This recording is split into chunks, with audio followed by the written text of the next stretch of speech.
herself, but this is Jamaica. She works here. She is the one who has made this happen for all of us to be in this particular building. So let's give her a round of applause. How y'all doing today? Good. How y'all doing today? Good. Okay, so I want to welcome you all to EmpowerMENt. EmpowerMENt is a facility. We're a partnership with the Children's Theater and Charlotte-Mecklenburg Library. Our mission is to bring stories to life. So as you are here today, make sure you get the best experiences possible. These people have put together an amazing summit for you guys today. So engage, learn, and enjoy, and I'm sure you guys will have a great time. Once again, I'm Jamaica Anderson. Thanks. Hey. All right, so now this is team time. This is the team right here who has worked all of the logistics of making sure that today is smooth, and it's definitely an empowering day for you as well as us as the volunteers. All right, hold on. I'm Kimberly. I'm the intern for Time. Hello, everybody. My name is Colin. I'm a student here in Charlotte, and I'm responsible for sponsorship. Good morning. I'm Christina Morrissey. I'm the program director for the Youth Empowerment Summit. Hey, good morning, everyone. My name is Sam Evans, and I'm the director of operations with Time. All right, so that's team time there, all right? So next, I have to introduce the guy who's going to keep us energetic throughout the entire day. He's going to help us just transition from each session, all right? And this is a guy who I've known for a while. All right, he's the guy at the football game who puts on paint and, you know, doesn't wear a shirt. He's the loudest guy in the stadium, all right? This is a dear friend of mine, fraternity brother, and just a great guy. He's all the way down from Richmond, right? Yep. He didn't drive, he flew all the way down from Richmond. So we're glad to have you, and now it's your world. Thank you, man. Hey, man, I'm happy to be here, man. Let's do it, fellas. Come on, man, come on. Hey, give yourselves a hand, man. Hey, we really got to wake up, though, man. Let's wake up. We're going to have fun today, all right? We got a few great things going for y'all, man. We're going to work on our bodies today, and we're going to do a lot of fun stuff, man. Hey, but have an open mind, enjoy it, and you're going to get a lot out today, man. But just open your mind up, and let's have a good time, all right? All right? All right? All right?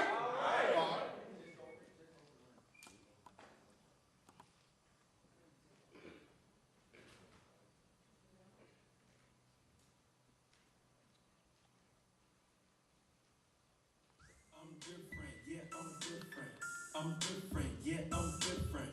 Hey, put your hand in the air if you feel like you're different. There's a lot of people saying they're different. Put them up if you feel like you're different. Cool. Again, my name is Sam Evans. I'm the director of operations with Time. I just want to share some stats with you guys today. A lot of people are walking around in Charlotte saying they're different, especially our teens, right? I just want to share a stat that last year, 1,500 teens, or excuse me, students dropped out of CMS. 1,500. Out of that 1,500, 900 were males. Come on, man. Randall, they say they want to be different. Who want to be different? Who don't want to be a part of that 900 that dropped out of school last year? Put your hand in there. Put your hand up, man. Y'all want to be on a college campus somewhere? Let's go, man. Okay. So again, my name is Sam. I'm different. I'm one of the first people in my family to graduate from college. That's how I was different. All right? So Randall, tell them how you different. Hey, man, my name is Randall. I'm different. I had a son my freshman year in college. Thought it was over for you, boy. I thought I was down. I got a job, man, rebounded, graduated, and been working ever since, man, working with kids. So it's never too late, man. And we all different. Because trust me, if a female came in here that was in y'all age group, you going to say, hey, man, I'm different than my boy. I'm better than my boy. You need to come talk to me, right? Let's be honest. Wouldn't that happen? Or all y'all be like, oh, yeah, we all the same. Nah. Everybody wants to stand out, man. In our clothing, we stand out. In our schoolwork, some of us rap. Some of us work out. We all different, man. We're going to celebrate that today.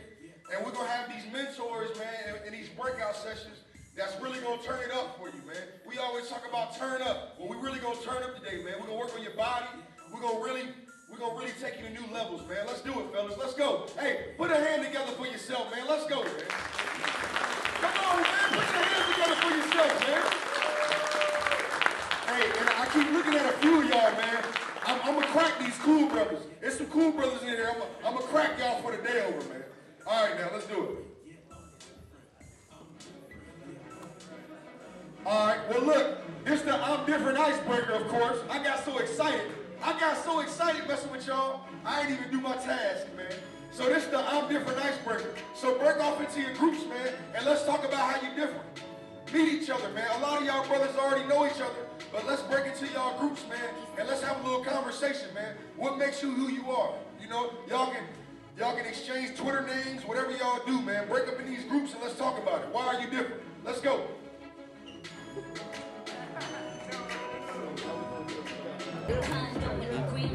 Let's go, man. Talk about it. Talk about it. Talk about it. Y'all can rap right here, right? Y'all can rap.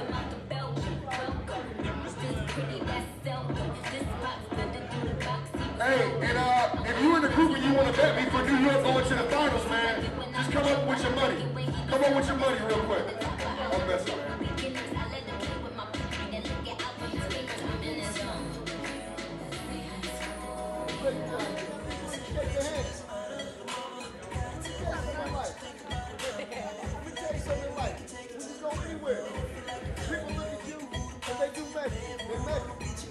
So, in order to break the ice sometimes, you have to know that person. What you do, you know, like, I'm on to go take a shot, man. Come on, man. I see you, brother. So that's how you start a conversation, right? See, just like the man said earlier, I know you young brothers, because I was there, and I'm still there.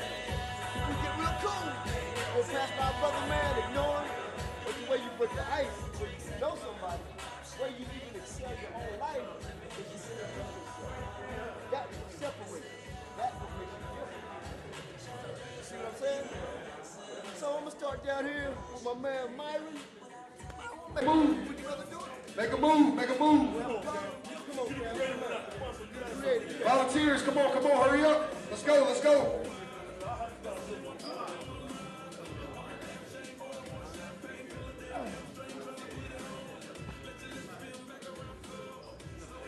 Hey, fellas, while you back in your seats, hey, look, I got a few volunteers, and they just gonna give you one reason they're different. While you in your seats, I got a couple volunteers, they gonna give you a reason why they different. Fellas, you can't shine for like a minute apiece now. Just give me one thing and let's make it move, all right? Y'all ready? My name is Christian. I go to Coolwood Middle School. All my friends I used to graduate. We got a rapper in the house. We got something for you later on. My name is Corey. I went to school.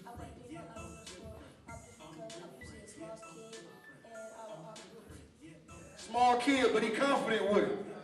Let's go. My name is Jordan. I go to Coswood, and I'm different because out of all my friends, I'm the only one that can play so much. John Legend in the flesh. Let's do it, big time.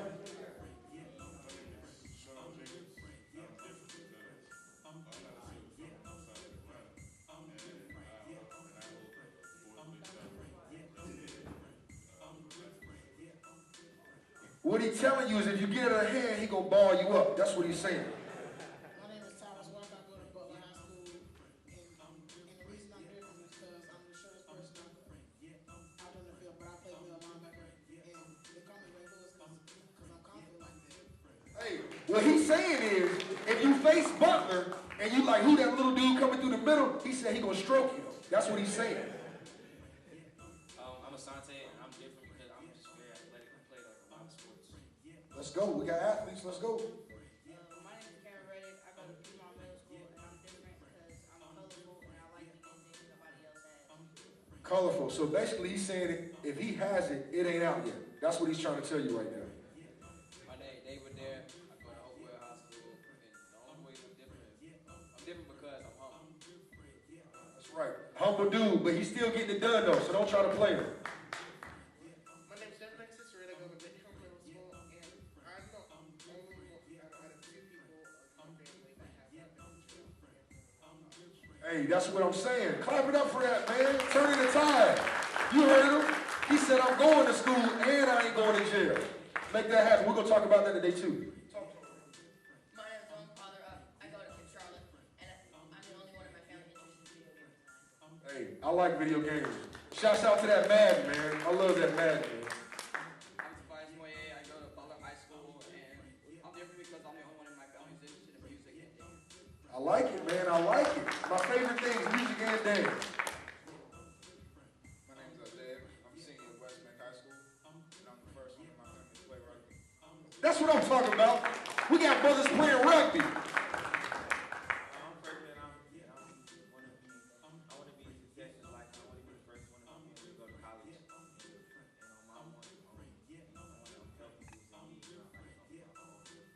You hear that? We got young brothers making life decisions, man. We want to go to college, want to help our people. All right, like we helping y'all out. So look, man, that was great. Let's go ahead and get up in your groups, man. Remember these guys, man. They had the courage to come up and talk to y'all about, you know, what makes them different. Hey, fellas, turn your minds on, man. Turn your minds on. We have a speaker, man, that's been through this program. And he wants to come talk to you guys about, you know, some of the decisions he made and how he changed his life. And he's a really young brother. He's dressed really nice, successful brother. But look, he hasn't made it yet. He's still working on making it. So he definitely has things, man, that you really can use. Come on out here, young brother. Hey, this is my man Jamal, man. Say what's up. Make some noise for Jamal. Make some noise for Jamal. Let's go. Let's go. Alright, so I'm here today to talk to y'all about life lessons. And just a little bit about myself. Before I ever graduated high school, I had been in jail 3 times. I've been charged with armed robbery, second-degree kidnapping, possession of marijuana, breaking and entering, all that stuff. I was somebody that I never had hope in myself. Nobody had hope in me. I didn't know what I'd become or who I'd become. I always used to get in trouble in school, and it would be skipping class, getting high, talking back to the teacher. I didn't have any self-respect for myself. But I'm a little bit different now. I've learned some things, some life lessons, if you will, as I've gone through this process. Because life's not easy. I'm not going to lie to you. You have obstacles, challenges. There's forces against you, people against you, who don't want to see y'all succeed. It might be because you're a male, because you're black, because you're white, Asian, whatever it may be. There's people out there who are going to hate on you. But you can't let that stop you. And right now, I'm currently a sophomore at Central Piedmont Community College. This summer, I'll be studying abroad in Peru for a month. And after that, I'll be transferring to Queens University. But my path to get here was a very staggered path. I moved to Charlotte from Las Vegas, Nevada in 2006. And it was just me and my mom. I've never known my father. I know a little bit about him, but I never had that male influence, that male figure in my life. So I always went to the streets to try and find that figure because I'm seeing dudes in the hood, they got the cars, they got the girls, they got the money, and I'm like, I want that. I wasn't that straight A student that got A's on tests. I was that student that sat in the back and would act out because maybe I'm in math class and the teacher calls me to do a problem and I don't know how to do it. So I'm going to talk back or just walk out of class. Send me to ISS. That's the type of student I was. And I went through school, and I wasn't a bad student when I got out here. It was more so Charlotte that corrupted me. Because I started hanging out in the hood, trying to find that male figure in my life. I never had my dad, like I said. So, you know, that exposed me to a lot of things at an early age. I began experimenting with drugs. And when I say drugs, I'm not just talking about weed. I'm not saying that weed's good or bad. But I'm talking about like hardcore drugs that's outside of weed, chemically compounded compositions. And they started showing me how to sell it, and I wanted to be the man. So they're like, well, we're going to put you on, we'll give you this little pack, bag it up for you, show you how to do it, and send you to school. So now I started going to school, not because I wanted to learn, but I'm trying to make money, be the man, be that cool guy that everybody wants to be around. And I'm not going to lie, I got it. You know, I had money, I got a few girls, whatever, but my life was an empty shell. I was living every day just to wake up and get high, or wake up and hang out with my friends. And I had no purpose in my life. I had no sense of where I was going. Because in a couple of years, all y'all are gonna have to go to school, or go to college, excuse me. You can't stay with your mama, or your grandmama, or whoever for the rest of your life. You don't wanna be that 40-year-old dude who's still staying with his parents. Who got the car, gotta use his mama's car, can't do nothing in the house. Be quiet, my mama here. You don't want that. So, you're going to have to make a decision. And I had to make a decision. I went through life for about 3 to 4 years and just an empty shell, just waking up, getting high every day, hanging out with my friends, getting F's in classes, not doing what I'm supposed to do. My teachers, they saw that I was a bright student, but I wouldn't try. I wouldn't apply myself. I was scared to succeed because all I had known my whole life was failure. I didn't know what it was like to get an A on a test or to be that valedictorian or anything like that. But I'm going to tell you something. When I started to change and make a decision for the better, my whole life changed. My first time going to jail, I went to jail for possession of marijuana and drug paraphernalia. And I tell you now, I was so upset. So upset. I know this might sound like a silly reason. I wasn't upset because I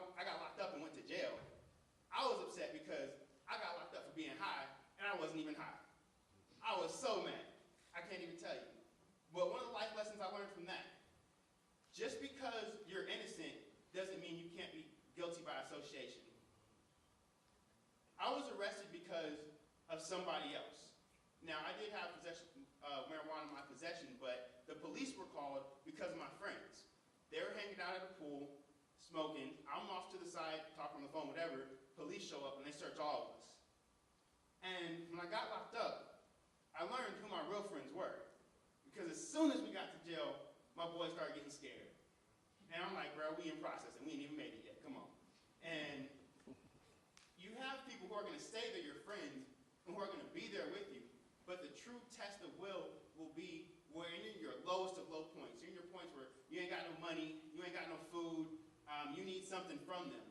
That's where you'll see who your true friends were. Because when I was out in the streets, you know, selling, smoking with people and all that, everybody was cool with me. But when I got locked up, not one person came to visit me. Not one person put any money on my account. I didn't even get a letter. I'm hearing stories about them popping bottles in the streets. I'm like, y'all can't even put any money on my accounts? I'm giving y'all money, free weed and all this, and you can't even show love? So I had to drop those friends. I tried to move to a different circle. That circle was even worse than the first. This is where I went to jail my second time for armed robbery and second-degree kidnapping. My bond was $80,000. Now, I come from humble beginnings. We didn't have that much money, so I had to stay in jail. And I sat for 2 weeks in jail, not knowing what's going to happen, not knowing the evidence, any of this. And when I was in jail, I began to think, why am I in the situations I'm in? My mom did nothing but provide the best that she could for me. And I just kept asking, why? Why? Why do I keep getting in trouble? Why am I going to jail my second time? I'm only 16 at this point, facing 2 felony charges. Life's not supposed to be about this at this age. I'm supposed to be going to school, playing sport, having fun, going on college trips. But I'm in jail. So I got closer to God, and I started asking, why? And I tried to find those answers in the Bible. And when I got out, when I got arrested for armed robbery and second-degree kidnapping, I was at Myers Park High School. When I got out, when I was still facing my trial, they said that I was deemed a threat to the general population of the school. So I had to go to, I think it's like Right Choices or Marie G. Davis, that program for opportunity school, whatever. So I had to go there for a month. And when I got out and I finished my trial, I went to Waddell High School. And at Myers Park, like I said, I had been in that drug circle. I was the man selling drugs. But I was like, you know what? I'm going to make a change. I'm going to be different. And when I went to Waddell, I stopped selling drugs, but now the thing was, all my boys was banging. So, once again, being with people is going to affect you. I remember a time, we're driving through a neighborhood, me and my boy. All of a sudden, we just start getting shot at. Boy speeds out, we out. I'm like, yo, what was that? What just happened? Like, why are we getting shot at? It turns out, the boy that I was with, a week earlier, him and his boys had jumped the dude that was shooting at us. It was gang violence. Just because you're not in a gang, gangs can still affect you. Once a bullet is squeezed in the trigger, or once the trigger is squeezed and the bullet comes out, a bullet only has one direction. It's not going to go left, it's not going to go right, can't curve. It's going straight. So it doesn't matter if you're innocent or not. If you're in the way, that bullet's going through you. And at that point, I was like, I can't be around this. Now, I don't have a whole bunch of nice things, but I value life. I value being here. I know what it's like to not have life or to have somebody taken away from you or to be in handcuffs and chains. So I had to learn to distinguish my real friends from my fake friends. Because now we in gangs and it's all this love, but there's a lot of things that come with that, a lot of baggage. And I was arrested my 3rd time. What was this? Breaking and entering and larceny after breaking and entering. And once again, this was another guilty by association. I was in a house that had about maybe like $10,000 worth of stolen goods. The police come in, arrest everybody in the house. They didn't ask any questions. They didn't ask what was going on. They just saw stolen property, arrested everybody who was in the house. I did 2 months behind that for just trying to go out my boy's house. He said, hey, bro, I got something to show you. So you're trying to buy something. I go there, get locked up for 2 months. Once again, not one person came to visit me. And I had to learn, I can't keep going through these cycles. I got these people who stare at my boys on the outside, and then when I get locked up, they ain't showing no love. I come back to school, everybody trying to dap me up. Oh, what's good? Where you at? Y'all knew where I was at. Y'all knew I was in jail. And you ain't even write a letter. It's a stamp. The stamp costs like 44 cents. I'm not even sure. couldn't write me a letter saying they're my friends. And I had to cut them. Earlier, they asked, how are you different? The way I had to be different was I had to change. I couldn't be with them anymore. And it's not going to be easy. And it might not be something that you do today. But me, I reached the bottom of the bottom. I knew what it was like to not have anything, to have everybody abandon you. And when you get to that point, hopefully you don't, but if you get to that point, then you will know. When you hit rock bottom, you can't go any further. You don't want to get that far. I hit rock bottom. I had to change. When I got out, I stopped hanging out with my boys. I stopped being in the streets. I'm not gonna lie, I was lonely a little bit. Because when you get to the top, it's gonna be lonely. People don't want to see you succeed. Misery loves company. I had boys who weren't going to graduate high school. When I got out, I had to go to recovery. I was at school from 7:30 a.m. until 6 p.m. Monday through Thursday, making up credit hours, going to doing online classes, trying to make it up. But I had to. My boys were like, man, why are you doing that? Why are you doing recovery, man? Forget it. Come on, let's go smoke. But they weren't graduating. I had a goal. I was going to graduate high school. I didn't care that I had been to jail 3 times. I didn't care what the world said. I didn't care what statistics said that I would go back. Because you have to ignore that stuff. You're always going to have haters. Always going to have those people who are going to say, oh man, he's not going to make it. Oh, he's doing good now, but he'll fail. But the best way to get back at him is to succeed. There's no better sweet tasting victory of seeing that on somebody's face that said you weren't going to make it, and now you're here. So remember this. You guys are always going to have those people. You're going to have to make decisions, life lessons. It's better to have it and not need it than to need it and not have it. Some of y'all might be interested in careers that don't require a college degree or a high school diploma, but you're still going to need that. I'm in college now, and I'm going to tell you, it's so freaking competitive. You have students from Germany, from Israel, from Italy that are coming out here with 4.0s that speak 3 different languages. They're extracurriculars. And we're going to have to compete with that. You're going to have to all be different in your own special way. What you do might not be the same thing as what he does. And what you do might not be the same thing that he does. But you guys can still work together. You're going to need to establish a team. And when I say a team, not just the boys you run with, a team, an operating faction. You guys need to have somebody that's not like you in any type of a way. I got friends right now that are nerds, you would classify them as lames. I got the computer techies, I got international friends. You're going to need to develop those teams so that when you can't do something, you can go to those people who can, or they can advise you on how to go about it a certain way, because we don't have all the answers. You're going to need that insight. And I'm going to tell you, when you make a decision to change, life is great. When I was in high school and I stopped selling drugs and I stopped being the man, everybody left me. I was lonely. I didn't have too many friends. Everybody was like, oh, he's trying to be fake. Oh, he talks proper. He's white. Who cares? Because now I'm in college, in the real world, in the business world, where you're not wearing sweats or jeans or whatever, you're wearing suits. That's what people want. They want that intellectual businessman. And I'm going to tell you, as a male, having street knowledge combined with school knowledge, you are a deadly, deadly weapon. Because you have the applied knowledge. You're going to think about things in ways that others don't. I'm going to tell you something right now. All right, I'm helping out with this event called World Creating Festival right now. CPCC wouldn't give us tables. We got tables sitting all across the campus, just sitting there. If I didn't have the street knowledge, I would have accepted no for an answer. But me, what I did, I'm like, well, you know what? The table's going to be here. It's only a 2-hour event. I can just go get the table, use it, and bring it back. Now, I'm not saying not to be dishonest or anything like that, but it's just using that knowledge. When you combine it, you're so powerful beyond your wildest beliefs. The things you all can attain and achieve, it's only been 2 years since I got out of jail. 2 years. I'm already traveling the world. I'm already going to a school that costs over $40,000 a year. I didn't see any of this when I was that person that I used to be. But when I made that change and I started to want better for myself, aligning myself with the proper people, my team who I knew was going to have my back, who I knew if I was hungry or I needed money, they had me like that. No questions asked, no, oh, what are you using it for? That's who you need. Your real boys, your real friends who are going to be there for you when you're at the bottom of the bottom and you don't know what to do.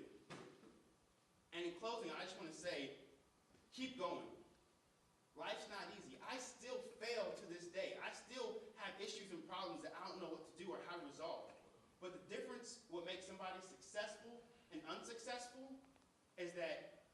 successful person, when they fail, they get back up and keep trying. The unsuccessful person stays there. So when you fail, when you don't make it, when you get a bad grade, when something doesn't go right or as expected, get back up. Keep going. And hopefully in a few years, I'll see y'all on the college level. Thank you.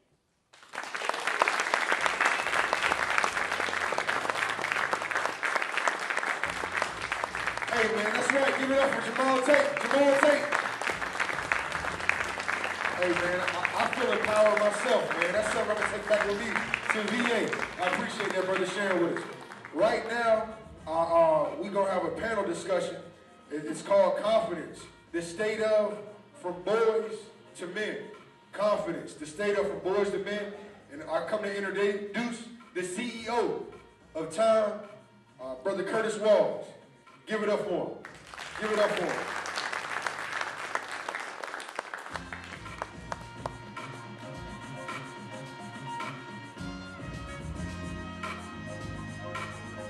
How's everybody doing? All right, cool. Right before we do the panel, we have our man AJ.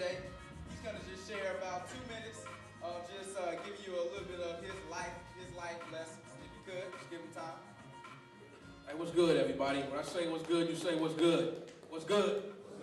Hey, everything. I got a lot to say, and I don't have a lot of time, so I'm gonna make this quick. I'm not about to go into everything that I've actually been through because I'll be up here for the rest of the evening. I'm from Cleveland, Ohio. If y'all know anything about Cleveland, y'all know that's where LeBron James left. But what y'all didn't see on the cameras was like them abandoned buildings and just a bunch of negativity. I came up out of that. I moved here 2 years ago, and when I was a kid, I just want to tell y'all a story as far as don't let what people define you confine you. If you think about what the word confines means, if you take a dog, put that dog in a cage, that dog is confined to that cage. So a lot of people with their words can't confine you if you allow it. When I was in the 6th grade, and I don't believe in bad kids, because I was a quote unquote bad kid. I just believe in unfocused individuals. I had a teacher tell me that I wasn't going to amount to nothing. I was a lowlife. Called me that in front of girls and all that. That I was that kid that you could sit me in the back of the room. I don't need to be around nobody. I'm still going crazy. Because I got ADHD, and I don't have no problem telling y'all that. But don't let that confine you, because I made it. I'm successful. I actually work here with Jamaica. I'm a teen services specialist also. So as this teacher called me, a low life and all of that, and everybody laughed and whatnot, what I could have did was, I did go crazy and she kicked me out the class. But what I could have did though, is you don't show a teacher, how to get back at her. You don't get back at that teacher by not doing no work. That's the stupidest thing you can do. The best thing you can do is do your work, get them good grades, and then get away from that teacher. And then keep on going and set an example for the next person. Let me show y'all this. I'm very big on art. This is my favorite painting. This painting is called He Ain't Heavy by an artist named Gilbert Young. And I want everybody to get a good look at this. And this is the last thing I'm going to say so I can get this moving. Now that person on top of the wall made it. But he's reaching back to this person underneath. What you fail to see underneath is all of the negative stuff that this person is standing in. As far as gangs, drugs, violence. Here, I don't need this mic.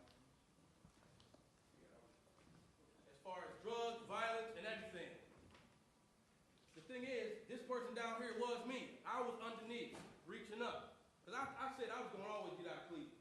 Cleveland is terrible. I mean, I love it because it's my city, but it has a way of telling you that you ain't going to amount to nothing without saying it. But I made it. So what I'm doing now for you, I'm up here now. And I'm reaching back trying to help. You never know who you helping or who you affecting by what you telling them. I live my life by 5 rules, and after I say this, then I'm going to go. I'm not trying to teach y'all rules and blah, blah, blah, but these are 5 things that I've come to learn over the course of getting in trouble, getting my behind whooped with my parents. My parents didn't believe in Ritalin. I'm ADHD, all that. They didn't believe in meds, but they believed in go get a switch, uppercuts and pinching and all that. So I'm sure some of y'all understand that. The first rule is respect. You gotta have respect for yourself, then respect everybody else. The second one is self-control. We're not here to control you. Nobody can control you but you. Nobody got the controller that make you do what you do. The third one is responsibility. You gotta be responsible and handle your business as a man. The fourth one is accountability. You gotta be able to say, yeah, I did it. No, I didn't. You know, if we work hard and get $1 million, everybody wants credit for that. But then if you do negative stuff, you gotta be able to take what comes with that as well. And the last one is pride. I walk and talk and stand with my chest up and my head because I made it and I'm gonna be like this. People say I'm arrogant, but they don't know me, they don't know my story. That's just another way of trying to confine a person. Don't let what people define you, confine you. So it's respect, self-control, responsibility, accountability, and pride. The first two is the most important, but the last one is my favorite. And then we can talk more about it later. My name is AJ, like I said, and I look forward to meeting everybody. And when you say you're gonna, I hope to go to college or I hope to be the first, eliminate that hope. Just say, I will.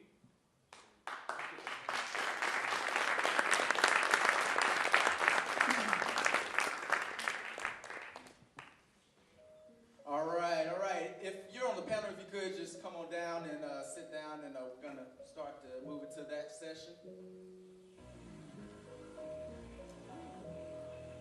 We have a good group of men, guys. They're gonna share some good wisdom with you.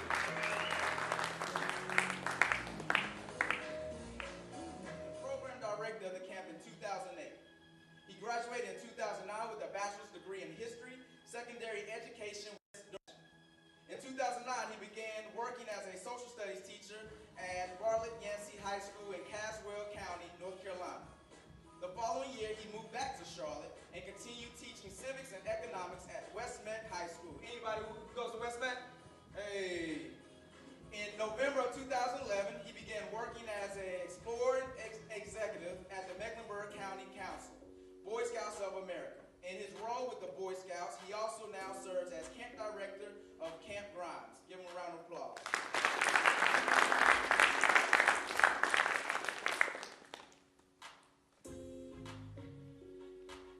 Mr. Damu Winston. Damu Winston is the requirements lead of Duke Energy's nuclear scheduling IT implementation.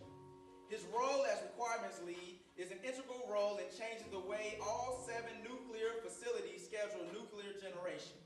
He received a BS degree in computer science from North Carolina Agricultural and Technical State University in Greensboro, North Carolina. He has been active in the area of technology consultancy with a focus in leading and executing on dynamic, complex global initiatives. Previous experiences as project manager, lead technical business analyst, and developer has fully aided him PMBOK and SDLC acumen. Did I say that right, Donald? All right, here we go. His international experience includes living various West African countries such as the Gambia and Senegal. Damu is one of my dearest friends. Give him a round of applause.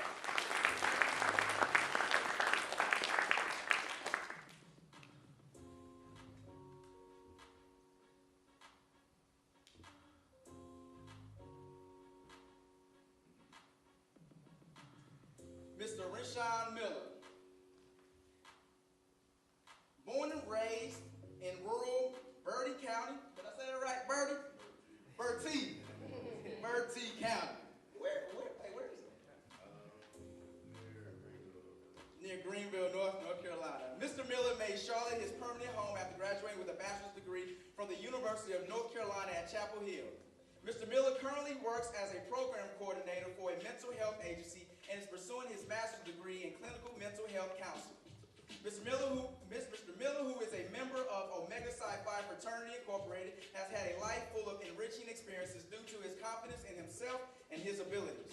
Such experiences include admission into a prestigious university, earning a spot on 2 Division I sports teams, and now becoming founder of Eustress Incorporated, a company that will allow him to combine his passions for both mental and physical health. Give him a round of applause.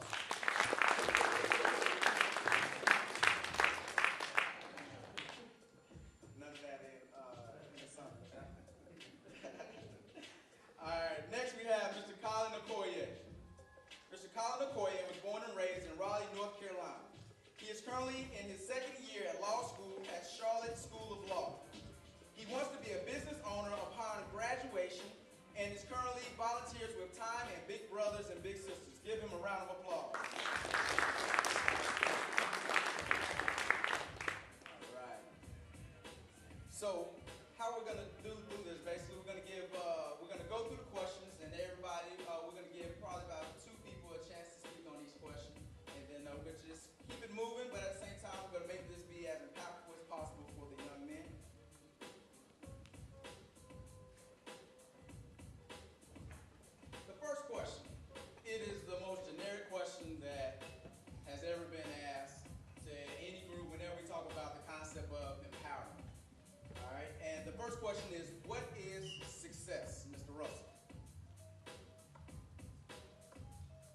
think success, when you look forward in your life, I think success, you need to find that passion. You need to find something that's going to help you wake up every morning.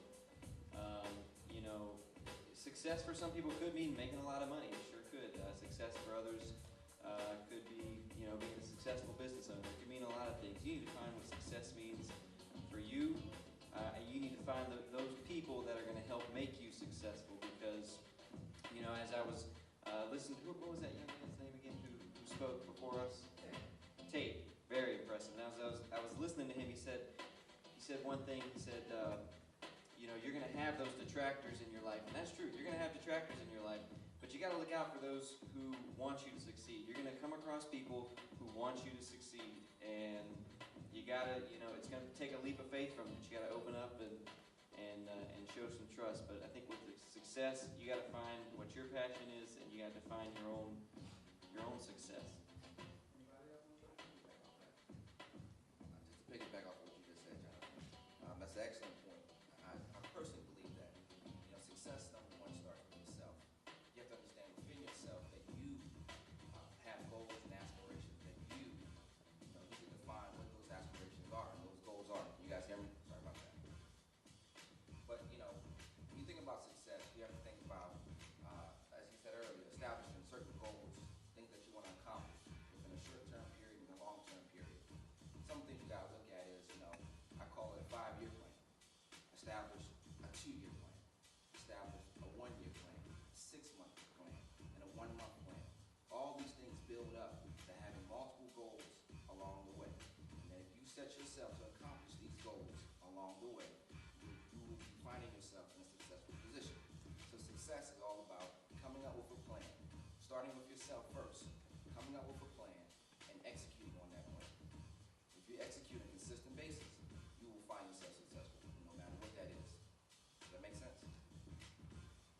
All right, so off of that question, just based on reading your bio, you have accomplished a lot in just the 4 years that you've been in college. And you're not even, you know, a young professional into the corporate world. Do you think you have obtained success at this point? I think I've obtained a level of success, but it's still a long journey. I don't look at success as an end goal. I think it's something that you consistently work on. I think, as our speaker was saying, or the gentleman who spoke before me was saying, you have to set those goals and keep going. So I think, in terms of what I want to do in college, I've been successful, but it's it's a journey. So now I'm moving on to the next stage where I'm trying to accomplish a lot more outside of just college. So yes, I feel I've been successful, but I don't think that's the end of it. Next question, what role does passion play in obtaining success, Mr. Miller? I feel like passion plays a tremendous role in trying to become successful because as Mr. Tate spoke about before, you're going to come to bumps and bruises and stuff when you're on your path to success. And you have to have that passion and drive to want to keep going. Because if you fail and you don't want to get back up, what's the point? Like, you have to have that passion to keep getting up. And it only takes, it's just like the story I heard before. This man, he was trying to chop down the tree. He chopped at the wood for 99 times. That 100th time allowed him that tree to fall. So you have to keep going to have that passion to keep going.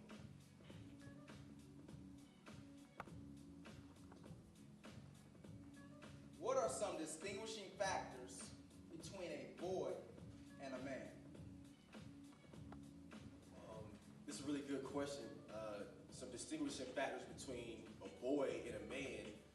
I would definitely have to say that a boy does not take responsibility of what's set in front of him. So if he does something wrong, he automatically blames someone else for it.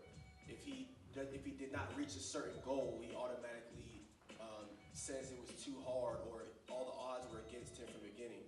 A real man takes everything, every situation as it comes, and you just have to build from that. You do not make any excuses. You take responsibility responsibility from every situation that you're put in, regardless of how you started, and no matter what the journey is. So I heard that some people on this board are alpha, some are accused. Well, I'm in an organization called Capital Alpha Psi, and we have this thing called excuses. Now, excuses, we believe, are tools of the incompetent. Excuses are tools of the incompetent. Those who specialize in them seldom do anything else. So what that really means is, don't live by excuses. Be a man. Stand up for it.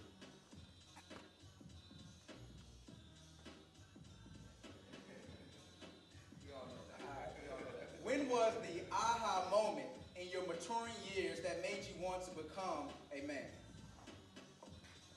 It's funny, I was talking with my wife about this morning. I said, how am I going to answer that question? And, to kind of go off with what I believe what he said, success is going to be, it's not going to be this one moment like, well, yep, I made it, I'm a success. It's kind of a long process, and you're looking back, I'm already thinking, gosh, when I'm dead and gone, what are people going to say about me and the impact that I made on the lives of others? But to answer your question more directly, if I had to pick one moment, because I was pretty successful most of my life, through high school, made good grades, that kind of thing.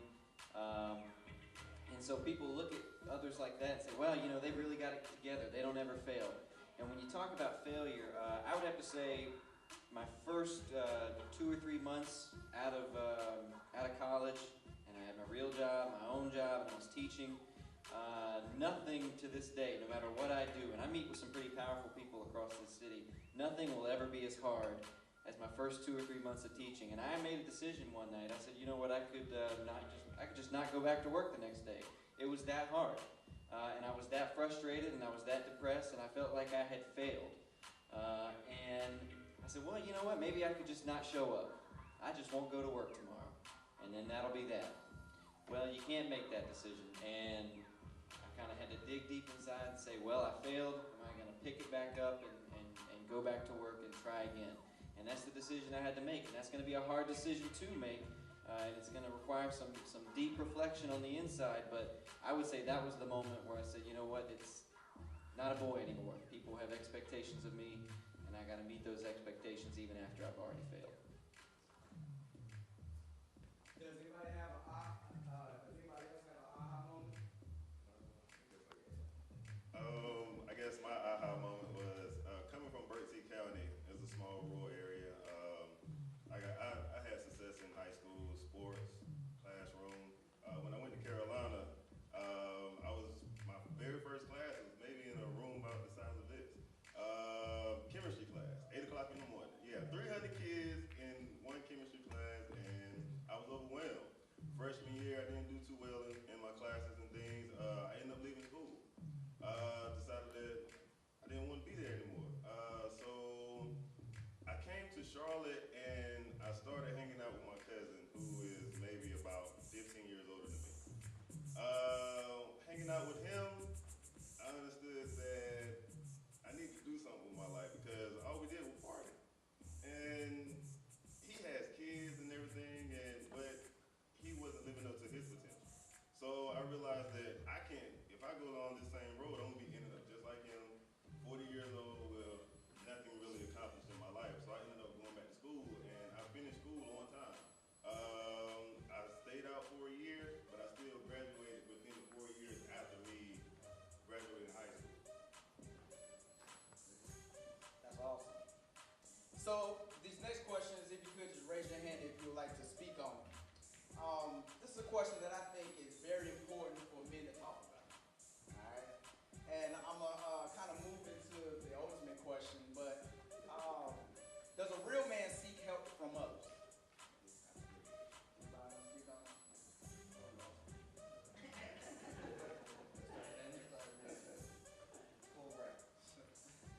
I definitely think a real man seeks help from others, and that's part of being a man, understanding what your limitations are and being happy with certain limitations.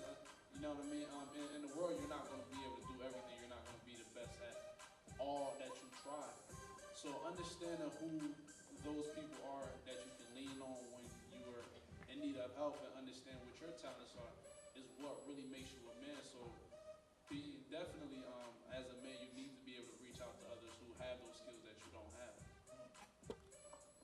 Yes, absolutely. You're not going to make it. You're not going to be successful. No matter how you define what being successful is to you, you're not going to make it without the support of others. Whether that be your colleagues at work, whether that be your friends, whether that be hopefully someday y'all find yourself a nice young lady. But you're going to need the support of somebody and some people. And just to kind of go back to that moment that I was talking about, that aha moment. I mean, guys, if you want to know talk about what it means to be a man, and we have these concepts of what we think it means to be a man. But during that time where I kind of thought the whole world was kind of caving in on me, you know, I think I'm this 22, 23-year-old man who's out into the world making something of himself, and that failure was so deep. I picked up my phone, and what did I do? I called my mom. I called my mom and started crying. Okay? And I look back, no, that does not make me less of a man. What I will say is, to piggyback off what the two guys have said so far is, you know, teamwork makes the dream work, right? So I think we all play sports. If you don't play sports, I recommend you do play some sports. But at the end of the day, teamwork really does make the dream. Going back to what someone else said, you know, even if that includes a variety of women in your life, or male friends in your life, or parents, teachers, family, at the end of the day, it's that team is what makes that foundation strong. And what you want to do is always have a broad foundation, a real strong foundation, kind of like an elephant. You know, the bottom of an elephant is some really big, huge feet or legs, and all that holds up this huge elephant. So if you want to be a king, or you want to be a legend, or you want to be successful in any capacity, you got to have a strong foundation. So grow your team, grow your network, have great friends in your life, because those great friends will help you be great, because you'll be a part of them, and together you guys will be great together. I definitely feel like real men reach out for help. Just as these young men that came up earlier were stating how they were different. Each of your different capabilities, you can utilize them to help someone else. And their differences can help you out. So I feel like you have to build a foundation and formulate relationships with people of your with different aspects that can help each of you grow and reach your goals. All right, I'm gonna need everybody's participation. Raise your hand if you don't know everything. Raise your hand if you don't know everything. Right. Well, I want y'all to know, all the 7th through 12th graders, that's gonna hold true for the rest of your life. There's not gonna be one day in your life where you're gonna feel like you know everything. I was watching a documentary on Warren Buffett. I'm not sure if y'all familiar with Warren Buffett. He's probably one of the top 3 richest men in the world. And he even himself, still to this day, has a mentor who's 85 years old, and he's probably in his 70s. I want to make you understand that you're never going to know everything, and if you can, get a mentor. There's this quote that I live by, and it keeps me humble sometimes when I feel like there's a whole lot of pressure on me, and it's by Mark Twain. The wise man knows that he doesn't know. Remember that. The wise man knows that he doesn't know. So anytime you feel pressure, and even if a lot of people around you have these high expectations of you, you have to manage those expectations, and you have to reach down deep inside and be honest with yourself and seek someone who can actually help you. Great answers. Great responses. All right, so with that being said, we're talking about the concept of help. All right. The next question is, does a real man cry? Now, you kind of said that, you know, you called your mom and you cried. Did you literally cry? You literally cried. In a gas station parking lot. In a gas station parking lot. Does anybody want to talk about the concept of crying as a man?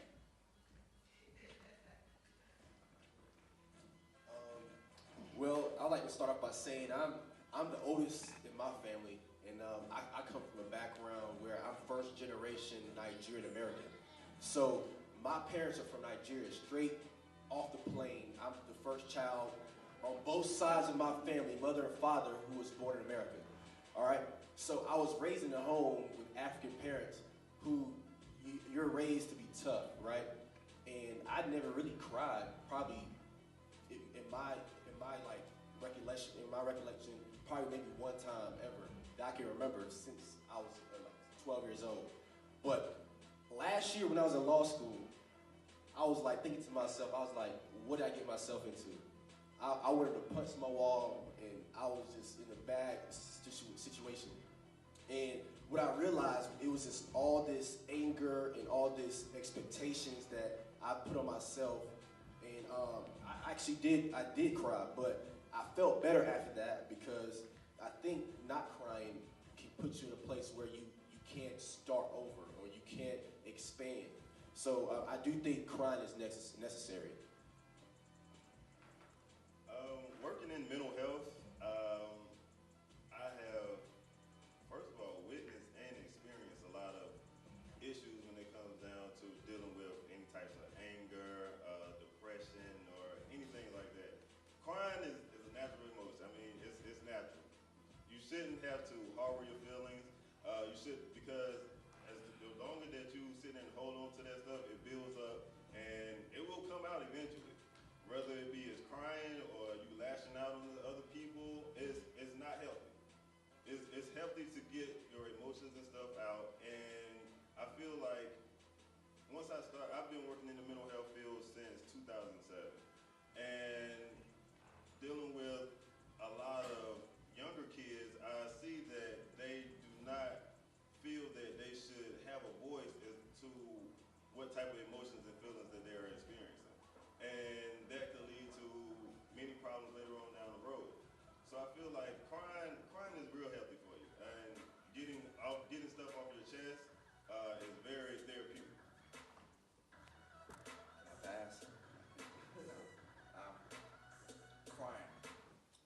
I will say this, as a man, I do believe that, we have to be cognizant of where we're crying at, first of all, right? People look up to you. Young or old, people look up to you. And just being honest, crying can show, weakness if you're out in a public setting. So, it's okay to be weak, but you have to know who to be weak around. So you have to have, the right circle. It goes back to that team. And it's, it makes sense to, if you want to cry, cry in front of that team that's got your back and that's down for you. But that crying out in public, leave that to not you. I feel like I've already spoken on this subject, but I will say this. Why do you think women live longer than men? Because they let it out. They talk about it. Okay, they talk about it. So whether it's crying or whether it's just sitting with somebody that you trust, that you can talk with them about how you feel and do it. I think it's really it's a natural thing. Sometimes it actually helps the situation.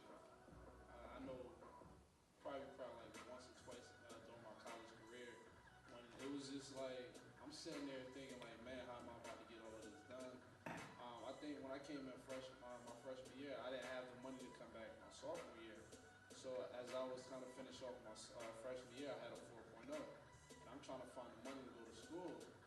And it's like, man, I did what I was supposed to do, but the funds aren't there. So trying to deal with all of that at the same time, be a student, and my mom's calling me just to check on how I'm doing, and not trying to have her worry. It was a lot to deal with at once. So honestly, yeah, I ended up crying. But the biggest thing is not necessarily crying or not, is being able to move forward from that. Don't just cry and just sit there and not do anything about the situation. You know what I mean? Cry, get it all out, and start all over. So then when we talk about crying, let's take it a step further. And this is a topic that I definitely just want us to just hit on and just to be in the back of not only the participants' minds, but also the volunteers, the grown men who are in the room. And, we talked about crying, and then there's that concept of love, right? That love kind of comes into play, and it's just interesting. I was watching a documentary, and it was about vulnerability. All right. So my question is, can a man be vulnerable?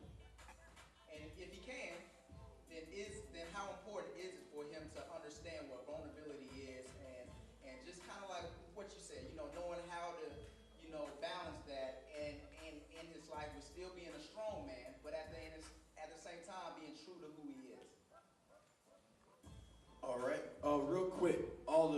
the 7th through 12th graders. Can you please stand up? Stand up. Everybody stand up. Stand up. All right. Stretch. Everybody stretch. Hands up. Hands up. Stretch. Yeah. Okay, you have a seat. I know where I used to work at and when I'm in school, even though sitting in the classroom, I can't sit down for longer than 30 minutes. I got to just walk around and do something.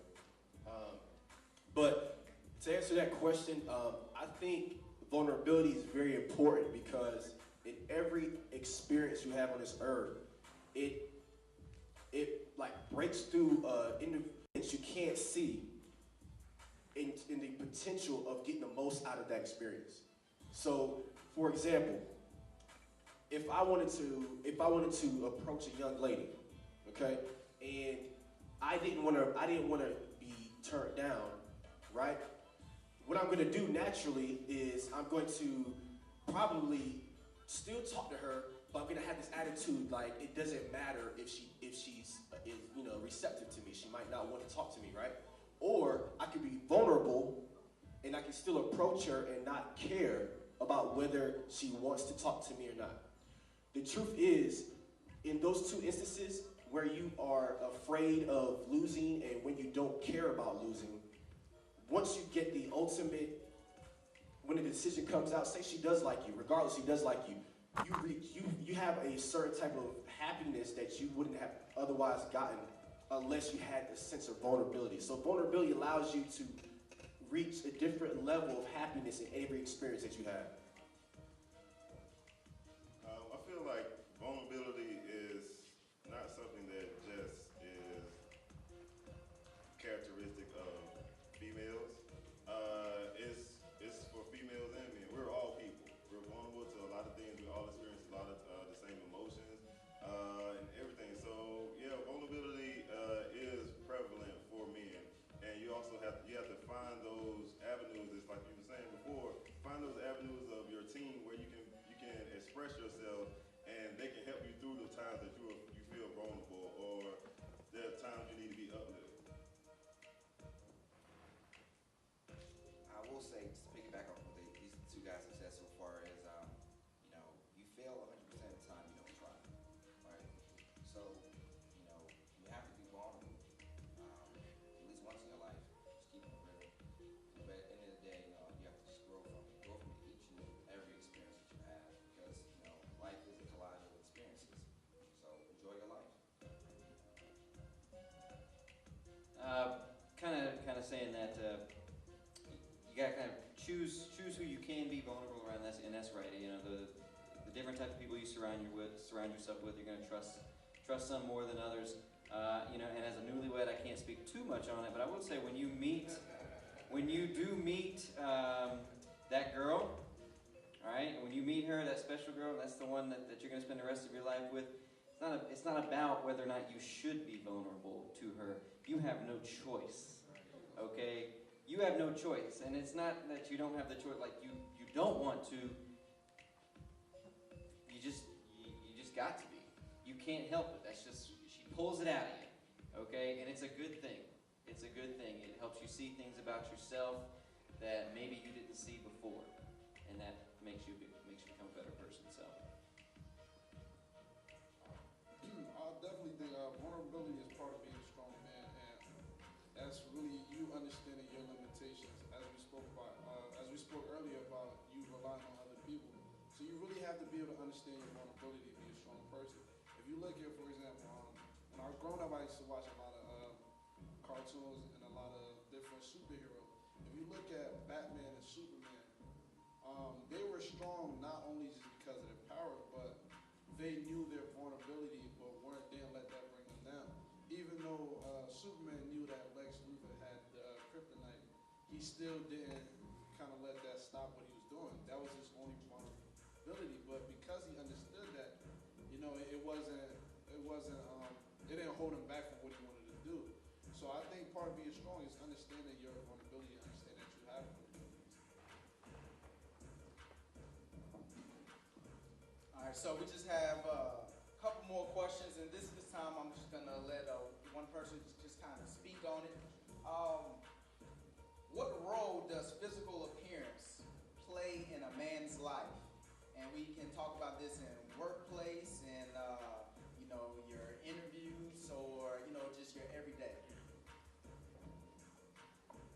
in the business world, it's huge. You know, it matters. You know, you hear about, well, you know, don't let what other people think of you, you know, change who you are. And that's true in some ways. But in other ways, it matters how other people perceive you. It matters. Okay? If you walk in, you know, if you walk into a job interview or a meeting with somebody, I mean, it matters. You can't show up in you know, your jeans and your raggedy t-shirt and expect to get the job done. Okay? Because that first impression is going to be huge.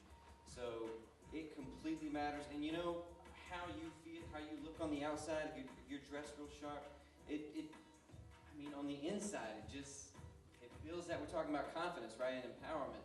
How you dress on the outside totally empowers your confidence on the inside, okay? And I wouldn't feel the same. Not only would they not see me the same way, but I wouldn't feel the same if I walked into a meeting or an interview or wherever it is I was going. You know, I just wouldn't have that confidence. I wouldn't have that feeling that yes, I can do this, or yes, I can get this done if I wasn't dressed a certain way on the outside. That's what I would say. Just a real quick thing. So I think we all understand that perception is reality. Does everybody agree with that? Does everyone understand what that means? Can I get a head nod, yes or no? Perception is reality. All right, so you, what's your name? Christian? Okay. So, you like girls? No, you know, if you don't, whatever, I'm glad. There's power to you, my man. All right. So, sometimes, you know, we like to look fly, right? You agree with me on that? We like to look fly, right? And we look fly, you know, be frank. We're all guys here, right? We're going to be frank. First of all, I give a shout out to my mom, my wife up top. Thank you. You know, Mother's Day came early for me. All right. So, what I was saying is, you know, we get fly because honestly, we want the attention. We want the pretty young ladies to look at us, right? Okay, that's part of the reason.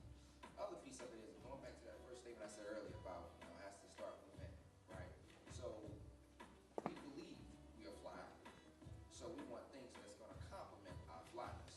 You like that? So that perception, right, is we want people to see that how fly you are, so that they have the same reality that you have in your mind about yourself.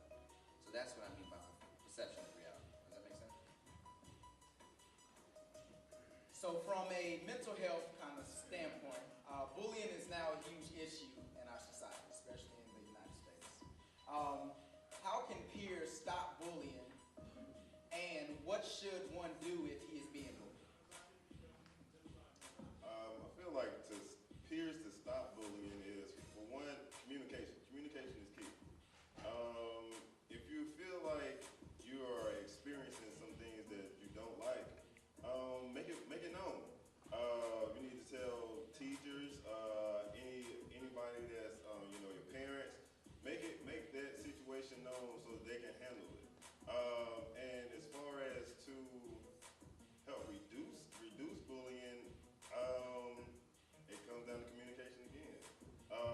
Talking with the individuals, trying to figure out why are certain people acting out in certain ways, because there's an underlying factor to these bullying behaviors, and if you bring it to light, that's the only way that it can be handled. Great response. And the last question, and we'll give everybody a chance to comment, is why did you accept the invitation to serve on this panel? I accepted this invitation to serve on this panel because I think that it's good that you have a broad perspective with answers that, you know, from the questions we're given. I mean, I think right now, I'm the only person in graduate school, right? Or maybe one other person. Well, he's in graduate school, and I know that you kind of have a different view on life when you're working, so I thought it'd be good for me to have that diversity. I guess I accepted the invitation just because I wanted to reach out to, you know, guys that are younger, and you get like what is his name, AJ? Like he would show the picture of the guy reaching back to pull the young fella who was, you know, in all the negativity. You have to give back, and you have to share your experiences so that maybe somebody here can get something from what we experience, and y'all don't have to go through that negative stuff that we tell my brother there's a difference between being a smart person and a genius. A smart person is a person who learns from his or her mistakes. A genius is someone who learns from others. Now, we can't all be geniuses, but what we can do is try our damnedest to be, as close to that as possible. All right? Genius doesn't necessarily have to be IQ. So, from my perspective, I wanted to be here because I wanted to, share some wisdom.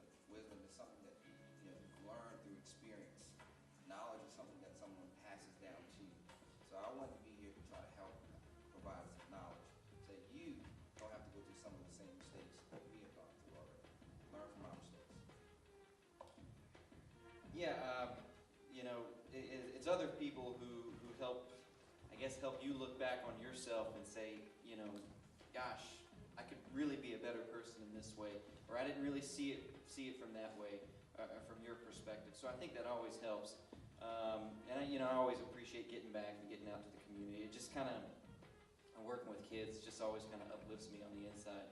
I will say this: in the business world, or when you're trying to be a successful person, I'm going to say this: people say yes to people. Okay, so whether you're a salesman, okay, whether you're a car salesman, you're selling this car and you're talking to them about the color and the speed and the comfort, or whether you're trying to, raise some money for some organization or whatever it is you're trying to do. People say yes to people.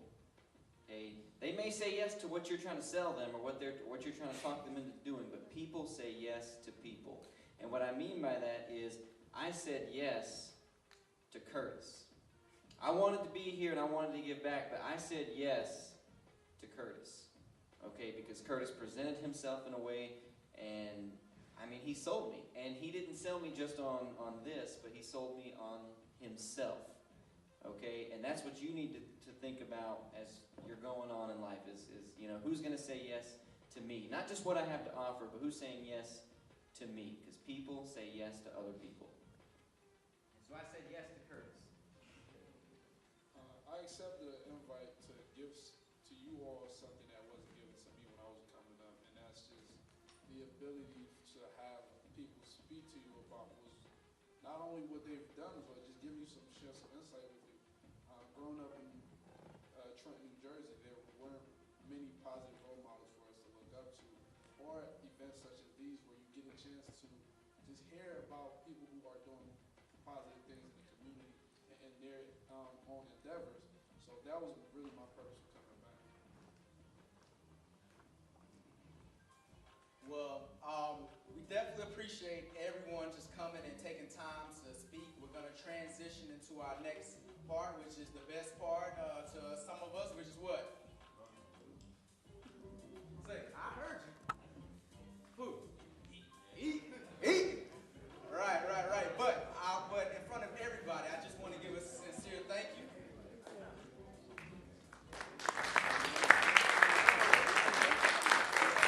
And then we got a round of applause.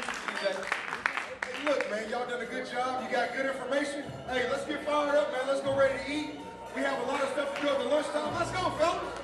Hey, if you're not live, you're not getting